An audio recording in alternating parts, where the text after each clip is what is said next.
Shedeur, Kyle Newman from the Denver Post. Obviously, offense made a statement last week. What kind of statement do you think you and the offense made this week in the home opener? Statement to who? You talking about to the people or to ourselves? To the people, to the critics, what? Well, the critics, they going to hate regardless. They found a way to hate on us last week, and we was throwing it last week. so this week, of course, they're going to hate, but we're not really too concerned about that. We understand where we got to grow and get better at. So I'm excited that we went through this and we was able just to stick together and find a way to put up points on the board, but it's unacceptable. We can't do that again, though, and put that much pressure on the defense. So it was like the offense didn't show up as early as the defense did. So good football, though. They had our backs. It's a brothers right there. Hey, Sean, real quick, sorry. Just wondering, this is Xavier Weaver, 10 catches, 170 yards. Taj Austin, 1.5 sacks. Sorry, y'all. Go ahead, Sean. Shedeur, Sean Keeler, the Denver Post. You talked about last week leaving plays on the field, and you mentioned some things you want to clean up. How many did you leave on this one? What grade do you give the offense relative to what it could be? What grade you get offense? We ain't do what we're supposed to do. You feel me? I can't even grade us. Yeah, it was real bad today. I ain't gonna lie. It was bad. A lot of mental errors. A lot of misreads, missed throws. I missed him on one dig. But we just got to be able to just start faster and be able to just lock in quicker. So whether that's mentally, understand that going into practice and get everybody together and round them up and tell them, what time it is and we got to – but at least we didn't do one thing this week, though. We didn't have delayed game coming off sideline. We worked on that in practice. Mm-hmm. So it was a little faster. But the tempo of the offense, it wasn't as – how it's supposed to be, but I'm happy that it's good and bad that came from this. This question's for Taj there. Jack Harlow of Bulls Wire. At least on the defensive front, you guys did a better job stopping the run. Just wondering if you could speak to that a little bit. I feel like we did way better than last week, so as a defense, we just got to keep stacking days and getting better because we still had a few assignments that we messed up on that we can get better and correct, so we just got to keep stacking days. Oh, and I saw you on the news. I seen you on the news. Yes, I seen you on the news.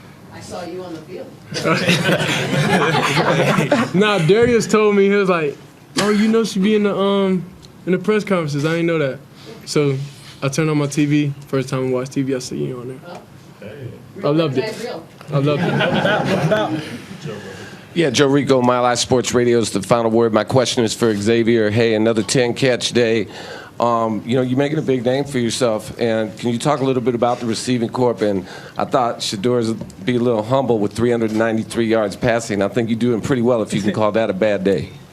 I say, we got higher standards. He set a standard for 500, almost 600 yards, so at 300 ain't nothing to him. But our receiver corps is great. It's hard to stop all of us. We got too many weapons on the field at once, so it's hard for the team to play man. If they want to play man, it's over with. So they got to drop 8. So we practiced this coverage all week, and we just had to get a feel of it and get rolling. And once it started rolling, we ain't stopped. Go ahead, Romy. This is Xavier, Romy being CBS Colorado. What is it like having Shedeur as your QB, and how is he able to just get so many guys involved every game? Really, it starts in practice. If he don't like a certain look or if he don't like the certain way you ran something, he gonna come tell you. Stop the whole practice and come tell you. So it's really just the connection we build in such a short amount of time, and it's getting better. Like I can say, it's getting better, and we still got multiple games left. It's only gonna keep growing. Shedeur, you had to navigate a lot of traffic in the backfield today. There are some plays when maybe another quarterback would surrender, but you try and keep extending it. What's going through your mind there, and kind of what's your mentality with that? That long off season in the weight room. Coach Mo got my legs strong, man. So, and Coach Lou talked to me about it over and over and over this summer. So that's when I see the weight room really. It really helped on the field today.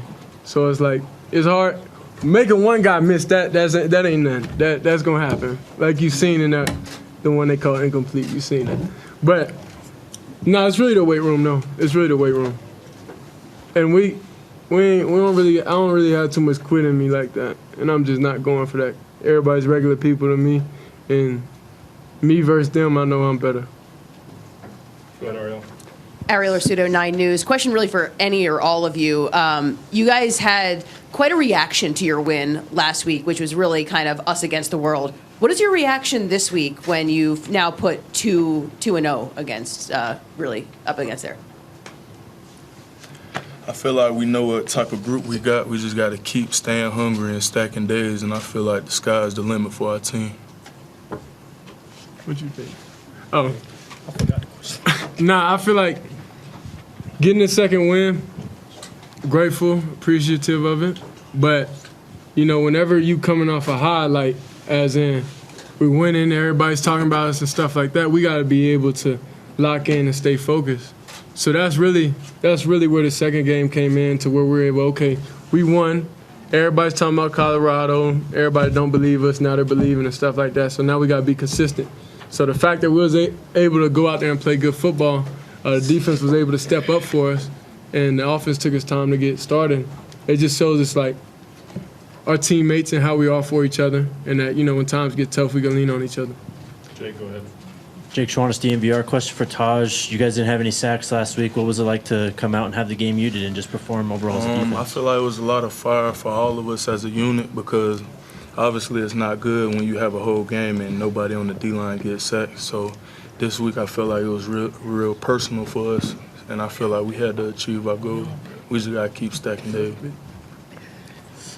For any and all of you guys, this was your first experience playing in this Nebraska-Colorado rivalry. I know your coach had told you all week it was personal. Were you guys able to really buy into this rivalry, and what did it feel like out there?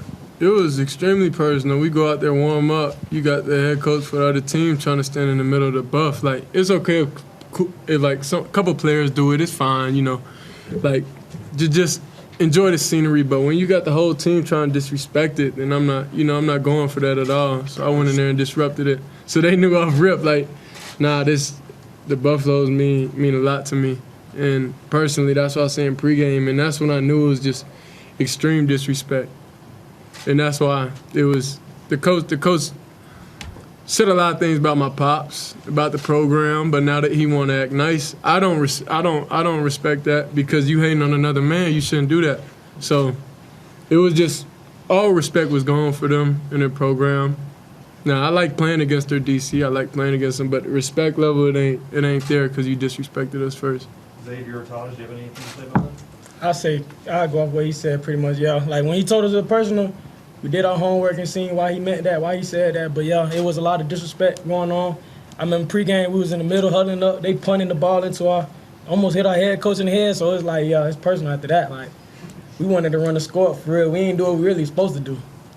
Nikki, go ahead. Nikki Edwards, CU Sports Report. Last week we saw a halftime speech from Coach Prime that made you want to run through a wall.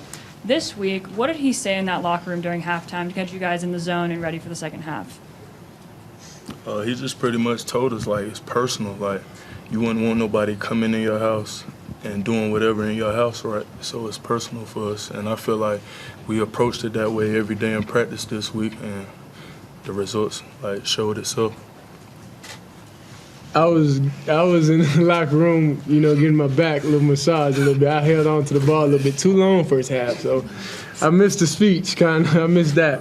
But it was definitely that, and it was like, we're not going like that, and we're making those players and that team look good for self-inflicted mistakes.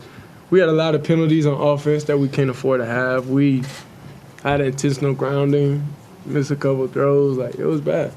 So I don't feel like it could get any worse than that. The worst first half of football we ever played. Time for two more. Go, Brian. Shedeur, can you talk about Chick? You know, he's a guy that we didn't hear a whole lot about during camp. We heard a lot about the other guys. Then he comes out and has a big game today. Is this something you saw out of him throughout camp? Yeah, I knew Chick's funny. I know he's going.